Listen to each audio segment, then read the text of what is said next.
Вчера вечер во концертната сала во Средното музичко училиште Тодор Скаловски Тетоец во Тетово се одржа проекција на филмот со наслов Србија поголема од стравот, предавање за тишината на професор Павловиќ. Играно документарниот филм е посветен на 80 годишнината од масакрот во Крагуевац, извршен во 1941 година за време на Втората светска војна, кога биле убиени ученици од тамошната гимназија. Освен филмот, присутните имаа можност да слушнат и предавања токму на оваа тематика од страна на директорот на Музеот на жртви од геноцидот Дејан Ристиќ.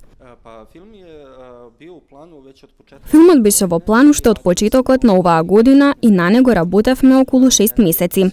Сценариото го напиша исклучително добриот сценарист во Србија Божидар Кнежевиќ.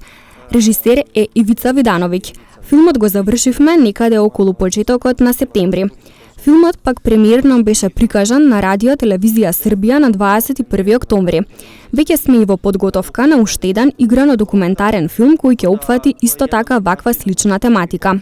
Филмот трае 28 минути и е наменет за целата јавност, но на нас меѓу другото целта ни беше тој формат од 28 минути да може да го користат и наставниците на часовите во средните и основните училишта. Инаку проекцијата на филмот е во организација на Српскиот културно-информативен центар Спона од Скопје, а филмот, освен во Тетово, прикажан е и во Битола, Охрид, Куманово, а во петок премиерно ќе биде прикажан и во Скопје.